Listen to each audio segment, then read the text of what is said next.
Hola, desde el área de biología hoy vamos a hacer unos ejercicios del tema de ciclo celular. En este primer ejercicio vamos a tener una investigación científica donde nos muestran análisis de gráficas. Lo que tenemos que hacer es analizar la gráfica con la información que nos dan en el contexto. Entonces nos dicen, en una investigación se le corta la cola a un grupo de lagartijas. Entonces aquí ya tenemos unas lagartijas a las cuales se les cortó su cola. Y esa cola se les cortó para observar el tiempo que se demoraban para regenerar su cola. Cuando nos hablan de regeneración, nos están hablando de ciclo celular, de la mitosis, el tiempo que se demora ese organismo para volver a formar su cola. Ellas que tienen la capacidad, las lagartijas que tienen la capacidad por medio de la mitosis en regenerar tejidos, en este caso su cola. Y esa regeneración o esa investigación se hace a diferentes temperaturas. Entonces los resultados que los investigadores obtuvieron no los muestran en la gráfica. Entonces miremos las gráficas, tenemos varias variables, tenemos variable de tiempo que nos los dan en días y tenemos la variable de temperatura que nos las dan en grados centígrados. Y tenemos las barritas azules que son las lagartijas y el tiempo que se demoró cada lagartija en regenerar su cola. Ya después de haber analizado esta información, vamos y observamos la pregunta. Entonces nos dice, de acuerdo con la gráfica, ¿qué podemos concluir en el crecimiento de la cola? Primera opción, no depende de la temperatura. Si miramos la gráfica, podemos decir que esta opción es falsa, porque miren que sí depende de la temperatura la regeneración de su cola. Vamos con la opción B. Es más rápido a los 10 grados centígrados. Vamos a ver, a los 10 grados centígrados se demora 5 días. A los 20 grados centígrados se demora 4 días. A los 30 grados centígrados se demora 3 días. Por tanto, podemos decir que esta opción también es falsa, porque miren que no es, a 10 grados centígrados no es menor el tiempo que se demora regenerando su cola. Es más lento a los 50 grados centígrados. Miremos a los 50 grados centígrados. Esta opción también podemos o decimos que es falsa porque miren que a los 50 grados centígrados no se regeneró o no hay datos de regeneración de la cola de las lagartijas. Por tanto, la opción que nos queda es la opción que dice es más rápido a los 40 grados centígrados. Entonces, si observamos la gráfica, podemos ver a simple vista que la opción es correcta. A 40 grados centígrados, esas lagartijas para regenerar su cola se demoraron 2 días. A 30 grados centígrados, 3 días. A 20 grados centígrados, 4 días. Y a 10 grados centígrados, 5 días. Por tanto, esta sería nuestra opción correcta. Entonces, esta temperatura es donde se produce el crecimiento más rápido. Se demoró el conjunto de lagartijas menos tiempo en 40 grados centígrados. ¿Por qué? Posiblemente porque las enzimas y las proteínas encargadas en el proceso tenían una funcionalidad óptima a esta temperatura y no la tenían a estas otras. Podríamos decir que a menor temperatura las enzimas no iban a funcionar en óptimas condiciones a la de 40 grados centígrados. Entonces nuestra opción correcta sería la D, es más rápido a los 40 grados centígrados.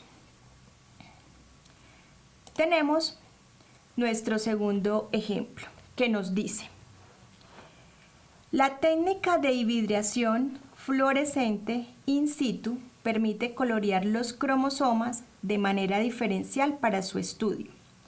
En un experimento en el que se tienen células en meiosis, se utiliza esta técnica de coloración, por lo que puede seguir en todo momento a cada cromosoma.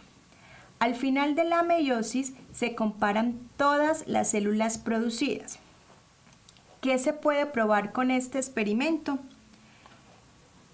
Entonces miren que aquí vamos a establecer, en este experimento se deben establecer condiciones experimentales y las variables que se van a investigar. Entonces aquí nos hablan de la meiosis.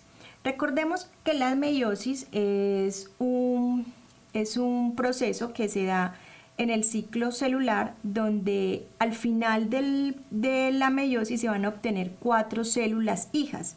Y esas células hijas van a ser los gametos, o sea que por medio de la meiosis vamos a producir gametos o células sexuales. Entonces, por medio de meiosis se producen óvulos y se producen espermatozoides, obteniendo al total 4 células haploides, o sea que tienen la mitad de cromosomas. Entonces, lo que quieren hacer en este experimento, en esta técnica de hibridación, es mirar, en este proceso se da en esta pregunta vamos a analizar resultados de investigación. Entonces nos dicen, en un programa sobre ciencias naturales se muestra una gráfica donde puede verse el tamaño de la población respecto al tiempo de 4 organismos diferentes. Entonces tenemos 2 variables, tenemos tamaño de la población y el tiempo que se demora este organismo en crecer, o esta población en crecer. Entonces, para responder esta pregunta debemos analizar la gráfica, que ya vimos que hay 2 variables y hay 4 organismos que van creciendo en el tiempo, van aumentando su población. Ahora nos dicen, ¿cuál pregunta puede contestarse tomando la información mostrada en el programa de televisión? Este análisis de resultados que nos dan, en este caso en gráficas, es parte del método científico. Esto nos permite hallar tendencias, hacer predicciones o encontrar muy fácilmente los datos más extremos, ¿cierto? ¿Con qué? Con base a la información que nos están dando en la gráfica.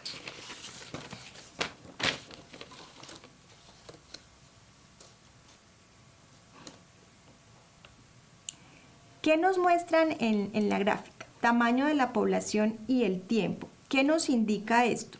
Nos muestra la velocidad de crecimiento de la población en el tiempo. Dichas poblaciones en el tiempo. Entonces, lo que tenemos que ver es que la velocidad de crecimiento es mayor cuanto sea la pendiente de la población más alta, ¿cierto? Entonces, en las opciones de respuesta tenemos cuáles organismos de los 4 están más relacionados evolutivamente.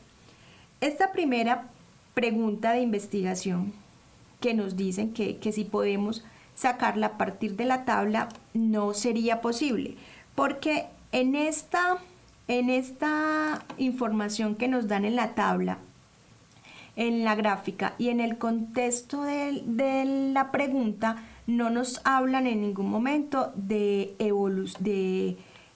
la evolución que se da ni en la población, ni nos muestran algo sobre la evolución. Entonces, por tanto, a partir de esta información que nos dan acá, no podemos determinar si hay o no una relación evolutiva entre estas poblaciones. Entonces, esta primera opción no sería nuestra opción correcta. ¿Cuál organismo presenta la mayor velocidad de crecimiento? Las 4 líneas presentes en la gráfica nos representan el tamaño de la población en determinado tiempo, por lo cual podemos establecer a partir de dicha gráfica esa velocidad de crecimiento. Y además de esto, podríamos saber cuál de los organismos tiene mayor velocidad si comparamos cada una de las líneas. Entonces, esta pregunta de investigación, ¿cuál organismo presenta la mayor velocidad de crecimiento?, sí podríamos contestarla a partir de la información que nos muestran en la gráfica. Por ahora, esta sería nuestra opción correcta. La opción C, ¿cuál nutriente provee la mejor tasa metabólica para una velocidad óptima?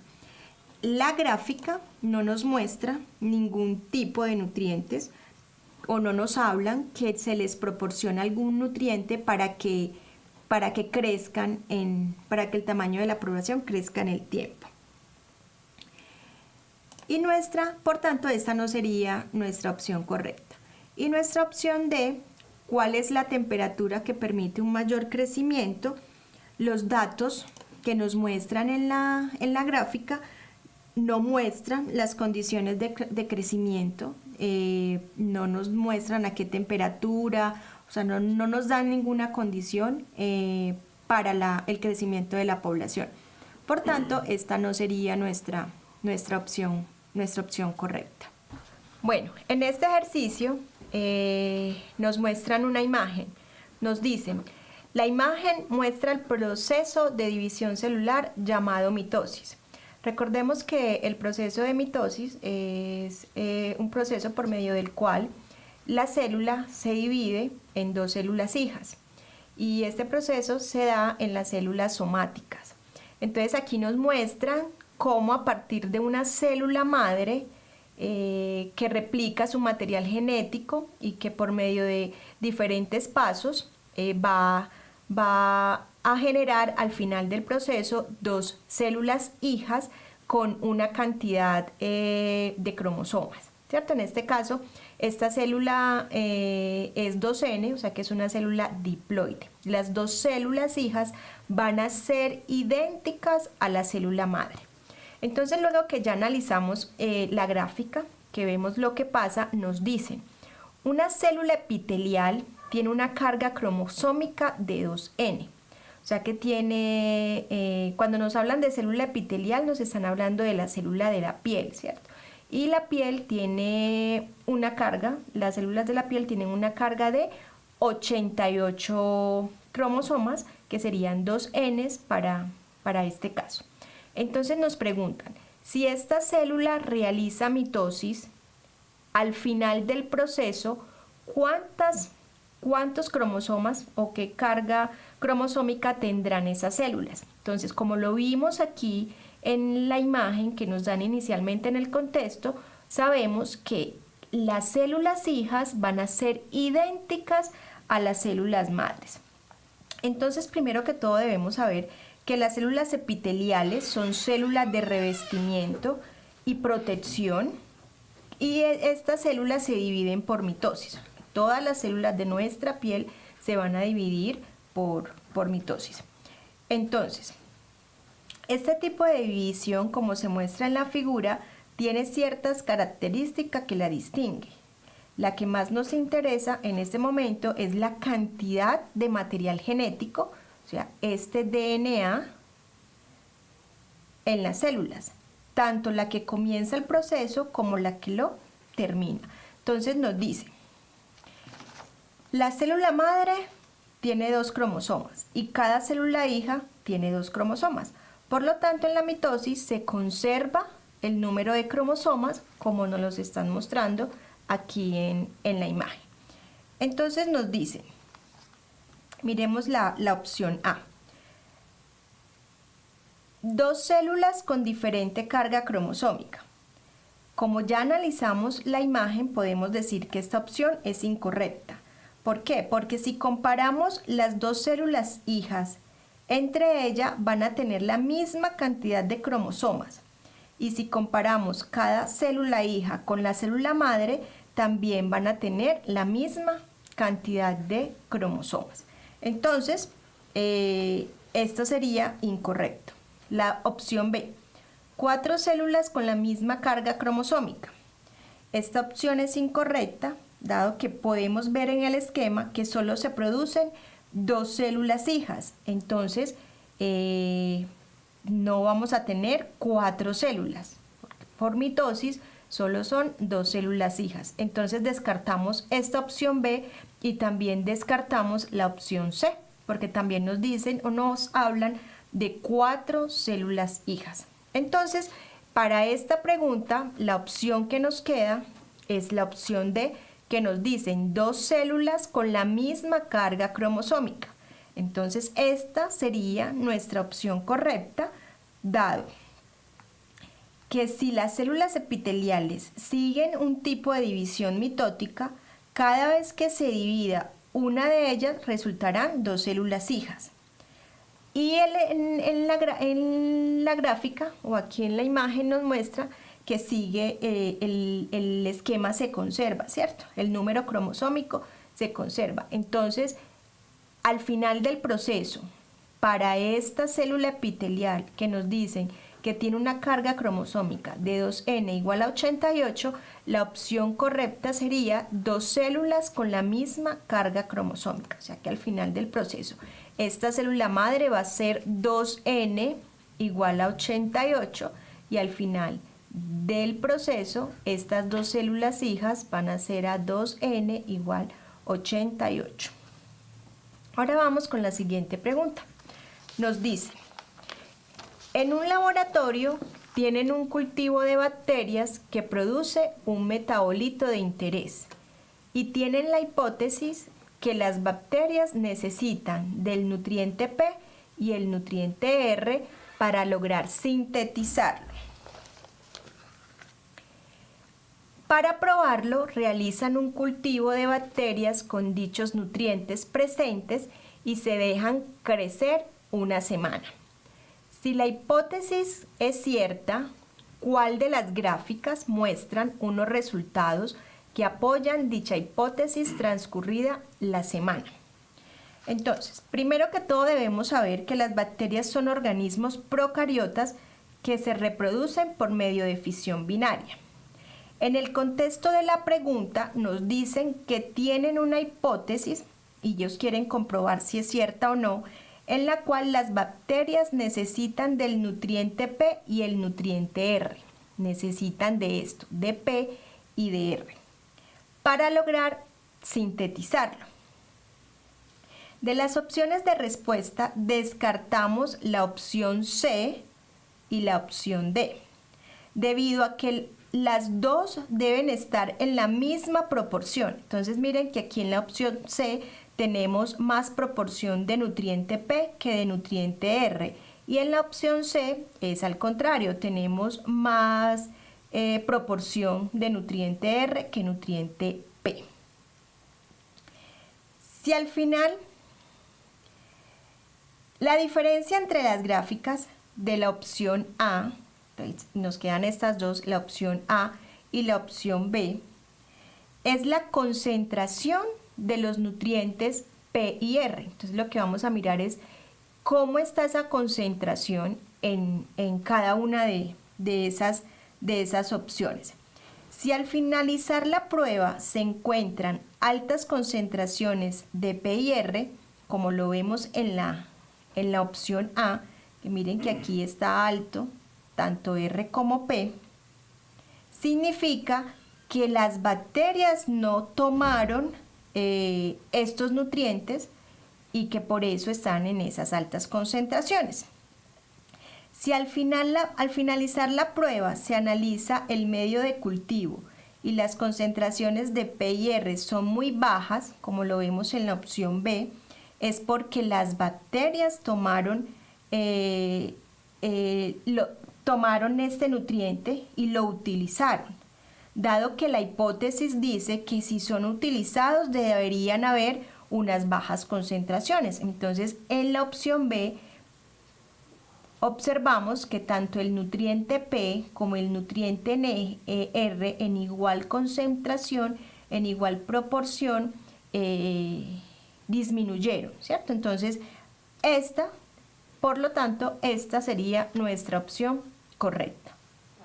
Espero que les hayan servido los ejercicios. Nos vemos en una próxima. Hasta luego.